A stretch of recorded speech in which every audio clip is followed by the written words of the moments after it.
les gars. C'est vraiment la bagarre pour me connecter dans cette page. C'est terrible.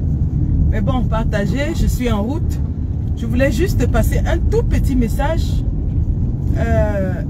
Ce soir, avant d'aller au travail. Et j'espère que on va pas m'interrompre une autre fois. Parce que là, tout à l'heure, j'ai mis le mot Macron dans le titre. Et du coup, ça s'est coupé. Donc là, je reprends sans rien mettre. Mais on va parler de Macron, bien évidemment. On va parler de Macron, puisque c'est de lui qu'il s'agit. Bonjour les gars, bonjour les filles. Je vois pas vos commentaires. Déjà, dû à la luminosité et au fait que je suis en train de conduire. Donc, je dis pas vos commentaires, en fait. Donc, partageons et faisons passer le message. Ils arrivent. Ils arrivent. Mais vous savez, les gars, ce qui me fait un tout petit peu rigoler par rapport à cette visite, c'est l'énervement, en fait, des sardinards. Parce que moi, je comprends pas. Je ne comprends pas l'énervement des sardinards. Les sardinards devraient être en train de danser, de chanter, parce qu'ils nous ont dit que Macron vient pour finaliser le gré à gré, donc pour installer Franck Biya au pouvoir. Donc en temps normal, les sardinards devraient être en train de célébrer l'arrivée de Macron. Mais je ne comprends pas pourquoi on supplie les gens d'aller se mettre au bord de la route avec des pancartes qui disent que Paul Biya est grand, il est beau, il est fort. Moi je ne comprends pas, hein. Une histoire de facto, parce que pour eux, d'après ce qu'ils ont voulu nous faire croire, c'est acté que Macron est venu entériner le gré à gré. Ils nous ont dit, à travers Jeune Afrique, information qui n'a été relayée nulle part ailleurs et qui n'a été vérifiée par personne, que l'Élysée aurait reçu, ou alors a reçu, d'après eux, l'Élysée a reçu Franck Biya. L'Élysée ne confirme pas. Aucun autre journal fiable n'en parle. Aucun émissaire de la France n'en parle. Ou c'était dans Jupiter ou je ne sais pas. Mais ils nous ont pondu cette information. Donc pour nous dire que en fait c'est Biya. Et ils insistent sur le fait que c'est Biya qui a invité Macron. Remarquez bien, hein, ils insistent là-dessus.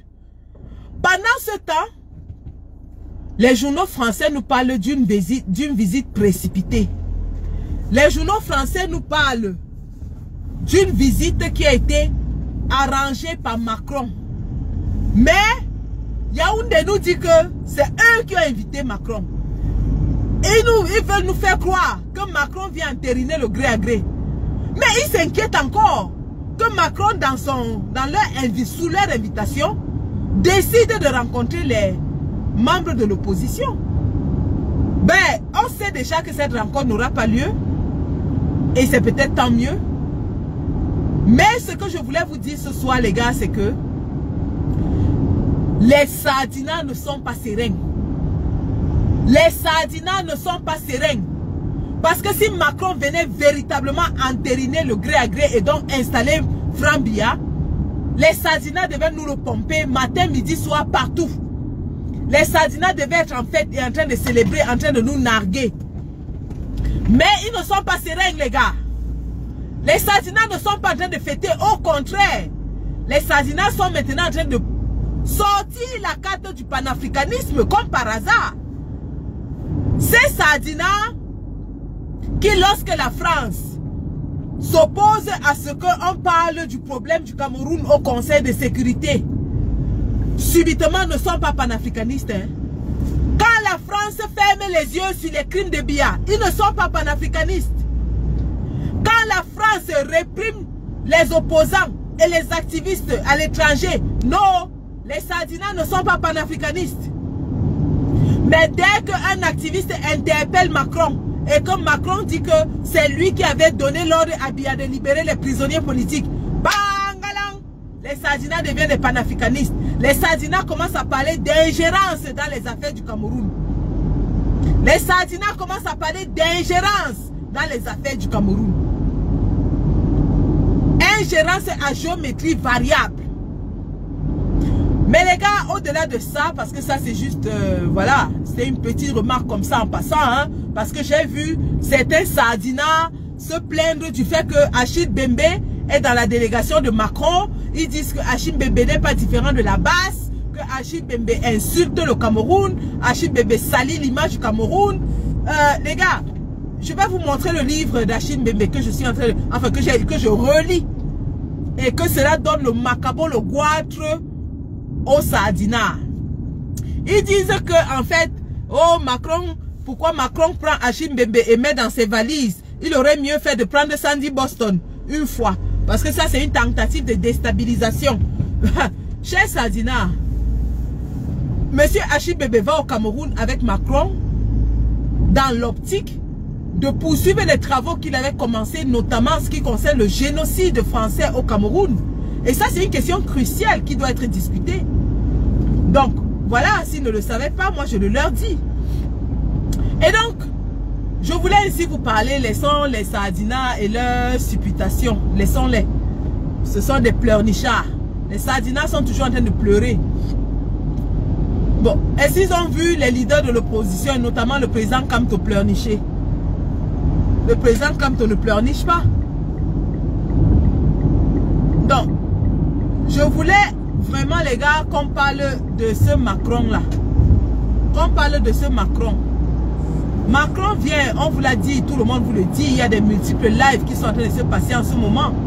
Macron vient dans un contexte où lui et son homologue sont à leur dernier mandat. Ils le savent. Même si Bomba va encore se présenter ou alors va arranger pour que quelqu'un se présente. Mais il sait qu'il est arrivé à la fin de son règne. Et Macron aussi a son dernier mandat. Donc ça c'est un fait. Tous les deux savent que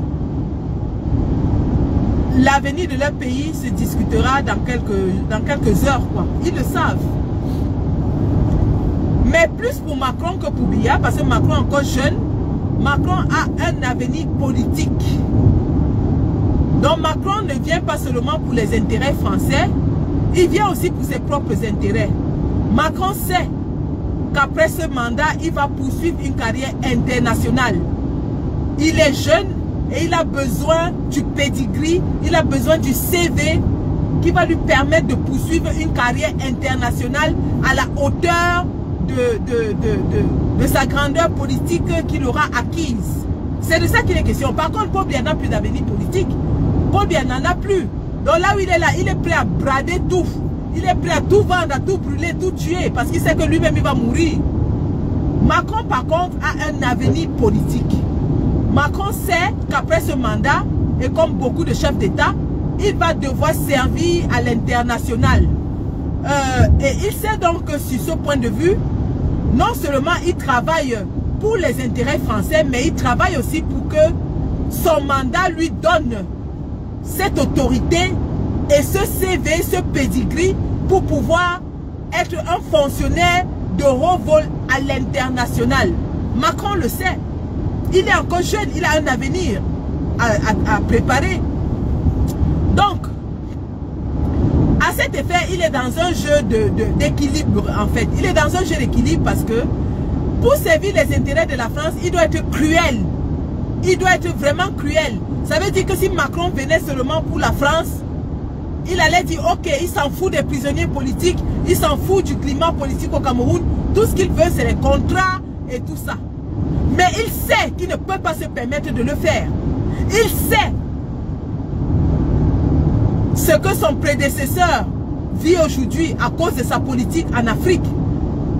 Sarkozy s'en est marré, il s'en est foutu des intérêts de l'Afrique. Il a mis les intérêts de la France en premier, en Libye, et notamment ses intérêts personnels parce que, au passage, il a eu beaucoup d'argent pour sa campagne électorale.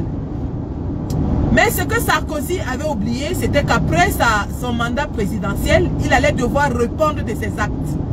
Et aujourd'hui, Sarkozy est sali à l'international.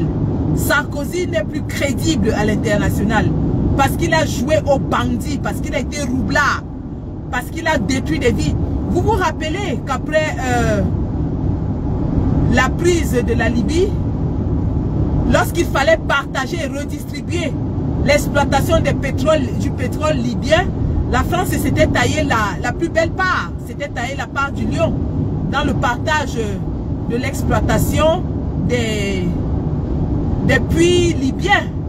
Donc la France avait certainement gagné sur le plan économique, énergétique, mais Sarkozy en Libye a perdu tout son avenir politique. Les actions de Sarkozy en Libye, la politique de Sarkozy en Libye lui a fait perdre tout son avenir politique. Je prends un autre exemple. Tony Blair. Tony Blair, voilà un politicien qui a donné la prospérité économique au Royaume-Uni.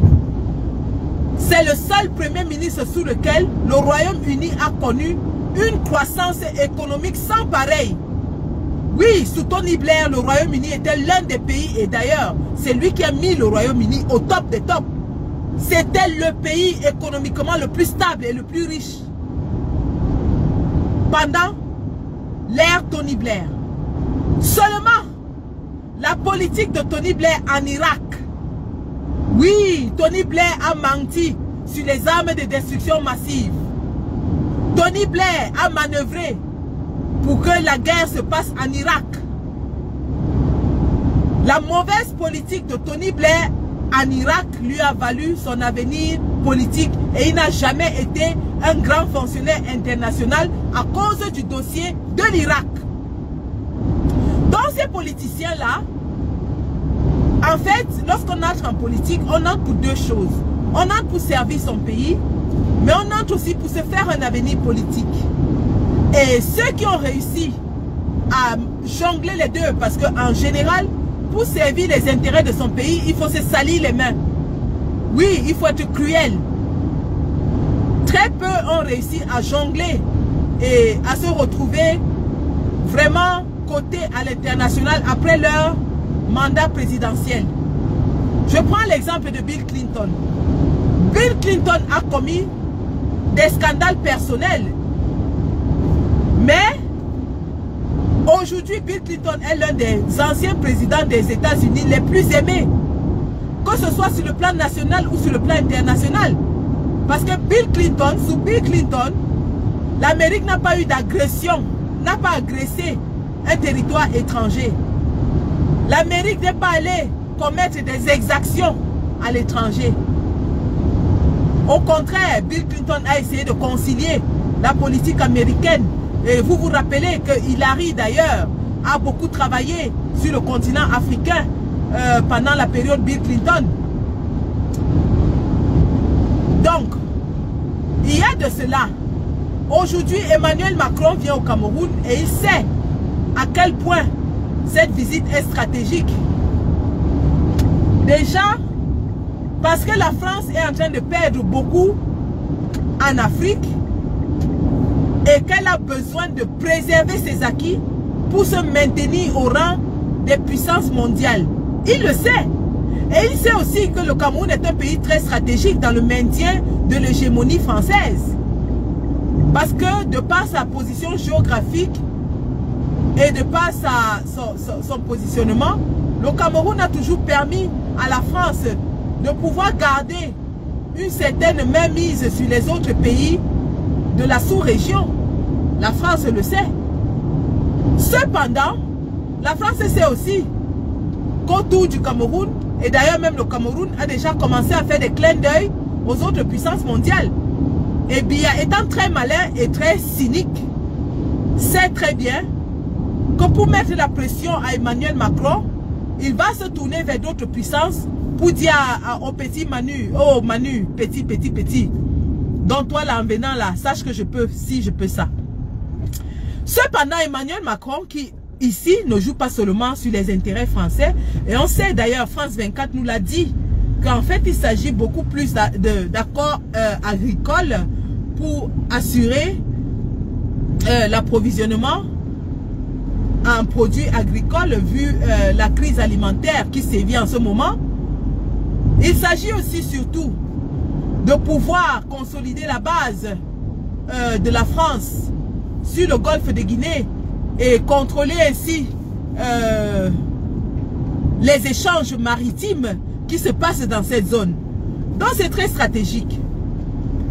Emmanuel Macron le sait, mais il sait aussi qu'en venant au Cameroun, il a fait beaucoup de déclarations à l'international sur la place publique concernant la gouvernance au Cameroun. Il a évoqué le problème des prisonniers politiques.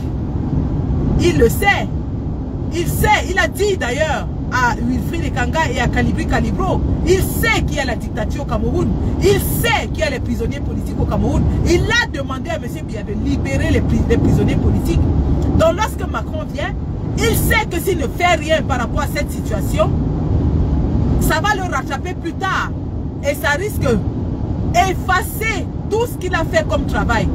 Macron sait aussi qu'avec la condition difficile qu'il a dans son propre pays, c'est-à-dire la minorité au Parlement, il a besoin d'une politique internationale forte qui va lui permettre de reprendre l'ascendant, qui va lui permettre de reprendre du poil de la bête.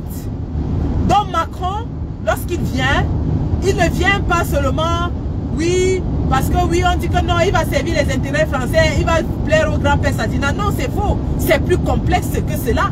C'est plus complexe que cela. Macron sait qu'un faux pas au Cameroun va effacer tout ce qu'il a fait comme travail. Et Macron sait aussi qu'une bonne politique au Cameroun lui laissera un CV qu'il pourra maintenant traîner à l'international et dire grâce à moi au Cameroun, il y a eu ci, il y a eu ça. Macron sait qu'il y a le problème de la crise anglophone qui dure 6 ans et pour lequel la France a toujours gardé le silence et même jusqu'au Conseil de sécurité des Nations Unies. Macron le sait. Donc, les gars, c'est pourquoi cette visite ne fait pas tellement plaisir aux Sardinards. C'est pourquoi les Sardinards ne sont pas en train de fêter. C'est pourquoi les Sardinards ne sont pas en train de chanter. Et j'invite ici tous les combattants, tous les Camerounais. Sortez, si vous sortez, avec les pancartes, libérez les prisonniers. Oui, c'est l'occasion d'aller dire à Macron qu'il doit libérer les prisonniers. Si lui, M. Macron, a exigé que Paul Biya libère le président Maurice Kamto pour venir à Lyon en 2020, alors M. Macron peut demander à Paul Biya de libérer les plus de 100 prisonniers politiques du MRC qui sont encore détenus dans les geôles infestes de la dictature. M. Macron peut aussi demander à M. Biya de libérer les prisonniers politiques de la crise anglophone, notamment les avocats et les enseignants qui n'avaient rien fait que de marcher avec l'arbre de la paix pour demander le dialogue. C'est de ça qu'il est question. Donc les gars, vous qui êtes au 237, voici l'opportunité pour vous. On ne peut pas vous arrêter quand Macron est là. On ne peut pas vous brutaliser quand Macron est là. Toutes les chaînes de télévision internationales seront là. Biya a voulu interdire aux chaînes camerounaises de venir couvrir l'événement, mais non. La presse nationale et internationale sera sur le terrain. Les télévisions nationales et internationales seront sur le terrain. Alors les gars, sortez avec vos pancartes. Libérez les prisonniers. C'est de ça qu'il est question. Allez pour une fois. Montrez à la face de Macron. Sortez avec les photos des prisonniers. Montrez à M. Macron que les Camerounais sont torturés, sont bastillés, sont retenus prisonniers dans leur propre pays. Oui, les gars, c'est l'occasion ou jamais. Mettez vos t-shirts, libérez les prisonniers. Sortez avec les pancartes. Personne ne va rien vous faire. La presse nationale et internationale est sur le terrain à l'heure où je vous parle. À l'heure où je vous parle, la presse nationale et internationale est sur le terrain. Ils vont arrêter les journalistes de France 24, ils vont arrêter les journalistes de TV5, ils vont arrêter les journalistes du Monde, ils vont arrêter tous les journalistes qui sont présents sur le terrain de CNN, BBC et tout ça. C'est l'occasion d'aller montrer, exposer l'horreur du régime de Biya en mondovision, les gars. C'est de ça qu'il est question. Donc les gars, si vous décidez de boycotter Macron, restez chez vous. Si vous décidez de le boycotter, mais si vous décidez de faire quelque chose, mettez vos t-shirts, libérez les prisonniers. Sortez vos pancartes, libérez les prisonniers. Sortez les photos d'Olivier Bibou Nissak, de Salomon Béas, du professeur Alain Fogué et des autres prisonniers qui croupissent injustement dans les geôles infestes de la soldatesque de M. Biya. Oui, dites à M. Macron que ces gens sont en prison pour avoir eu l'intention de marcher. Je dis bien l'intention. Olivier Bibou Nissak a été kidnappé devant femmes et enfants pour avoir eu l'intention de marcher et condamné à 7 ans d'emprisonnement. La présidente des femmes, Awassou Mispa, condamnée à 7 ans d'emprisonnement pour avoir demandé la fin de la guerre au Nozo. C'est de ça qu'il est question, les gars. C'est de ça qu'il est question. L'avenir de notre pays se joue dans les prochaines heures, les gars. On ne peut pas être spectateur. On ne peut pas se tenir en spectateur et regarder ces gens jouer notre avenir comme si c'était le damier, comme si c'était le songo, sur leurs intérêts personnels. On ne peut pas. Nous devons sortir, les gars, et crier notre ras-le-bol. Nous devons montrer à M. Macron que le peuple camerounais est mécontent. Et nous devons lui montrer et surtout lui dire qu'il n'a plus le droit de nous imposer un dirigeant. Surtout un dirigeant impopulaire. Le peuple camerounais est assez mature pour choisir ses propres dirigeants. Et que le moindre mauvais choix, la moindre influence qui ira à l'encontre de la volonté du peuple camerounais va plonger le pays et la sous-région dans le chaos total. C'est de ça qu'il est question. Comme Macron le sache bien. La moindre erreur au Cameroun va plonger le pays et la sous-région dans le chaos total. Et ce sera ça l'héritage de Macron. Celui qui aura semé la zizanie partout en Afrique, créé les guerres. Voilà que le Mali s'est résolument tourné contre lui et contre la France. La République centrafricaine, pareil. Évidemment, il sait très bien que le Cameroun est une poudrière. Le Cameroun est une poudrière qui n'attend que l'étincelle qui va la faire exploser. Je répète, le Cameroun est une poudrière qui n'attend que l'étincelle qui va la faire exploser. Et croyez-moi, ce ne sera pas les combattants qui feront exploser le Cameroun. Ce sont même les barons du RDPC qui déjà entre eux sont en train de batailler pour la succession. Et Macron devrait le savoir. Donc, en fait, c'est ça que je voulais vous dire. Et on se reprend sûrement demain. Nous allons voir le temps que prendra cette visite. Et on se prononcera en temps opportun là-dessus. Donc, je suis presque en retard au travail parce que je voulais justement m'arranger à trouver une astuce pour vous parler vite fait. Presque en retard là. Il a fallu que je jongle pour trouver une façon d'échapper au blocage de Facebook. Parce que là, j'ai dû utiliser un autre compte et une autre puce téléphone avec un numéro différent pour échapper au blocage Facebook. Donc les gars, et là je suis vrai en retard. J'ai 10 minutes de retard, les gars. Allez, on se prend. Au revoir. Je dois courir. La chef est en retard aujourd'hui. C'est grave. Au revoir.